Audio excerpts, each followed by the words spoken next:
Hey there, and today I am reviewing, you can see right behind me, Charlie Chan at the Racetrack. Now, Charlie Chan at the Racetrack is the 12th Chan film. It was done in 1936, and I've got a slight correction to make. It is directed by H. Bruce Hummerstone, who I thought started in the with the 13th film, but actually started with this one. And you can tell it's a great, great film. Charlie Chan in this one starts off at a racetrack. Basically, one of his friends, who is the basically is the trainer of the horse, is murdered, and he's brought in to try and discover who the killer is. Now, this goes beyond just one killer, though. There's a mastermind murder in this one here. There's like an entire criminal organization that Chan takes on this one. It's an extremely fast-paced one. It goes from the racetrack to a cruise with some great kind of like comedic aspects from Key Luke, as usual, as number one son, right back to the racetrack again. It bookends with the racetrack, and it does so brilliantly. The bad guys in this actually are threatening. Chan's life is in danger, and it twists and turns a lot. I mean, we were watching this one, and I think I kind of knew who it was at the end, but this wasn't an easy one to figure out. It was a damn good one. This one here basically has a horse by the name of Avalanche, and Avalanche is pretty much the centerpiece of this film. There are some pretty cool clues put in there. I figured out a really important one as it was happening. Watch for the monkey. The monkey's important. And I gotta say, just to preface that, this is done in 1936, so race relations were not the same as they are now. And if you've watched any of the later ones, you know what some kind of the caricature that was used back then, and for black actors in film was pretty much what seemed kind of like insulting now, but it's the product of its time. It's a different era, and it's played for humorous aspects. That's the way that acting was back then. Charlie Chan couldn't be played by an Asian person. Charlie Chan, of course, is played by a Swedish person.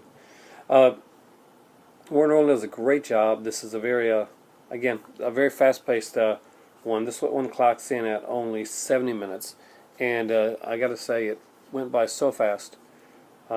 Love this film. It's an amazing Chan film.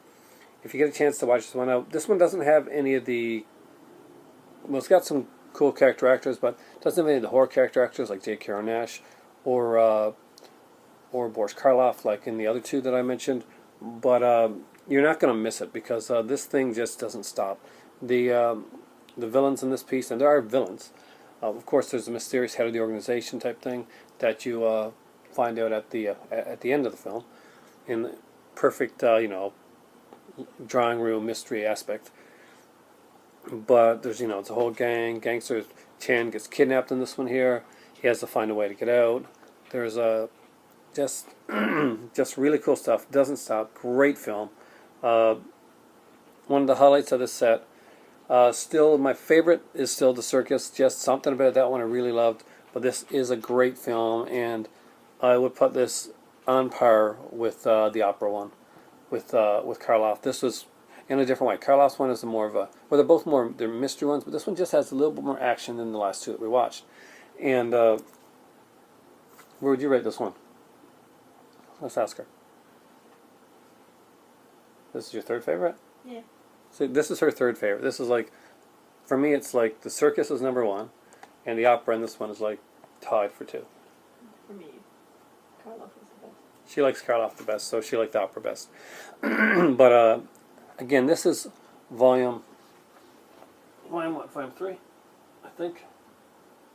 I think this is volume 3 of Charlie Chan. Hold on. I got this on eBay, and because these sets sometimes get expensive around here. That's volume 2, and as you can see, it looked like somebody dragged it with their car. So my next one up, and I'm hoping to get a chance to watch it tonight, hopefully, is going to be this one right here. Charlie Chan at the Olympics. So Chan travels quite a bit. And we got Alan Lane in this one. So yeah, we're going back to like having some of the character stars again. This is going to be interesting to watch. Again, another, this one runs at 71 minutes.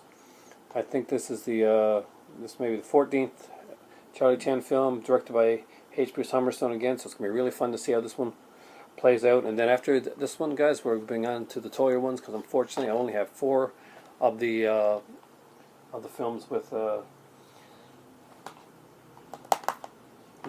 Rowland. Quick note, if you are a Criterion fan, this is killing me because I can't right now, but right now on the Criterion website, 2 for 1. I kid you not. You buy one, you get one free. I'm actually going to go look at it and torture myself for a little bit, and then I'm going to probably in the middle of the day, since I didn't sleep very much last night, grab a nap. And if I'm going to nap really well, then one thing helps me nap, and that's tea. And it is time for tea.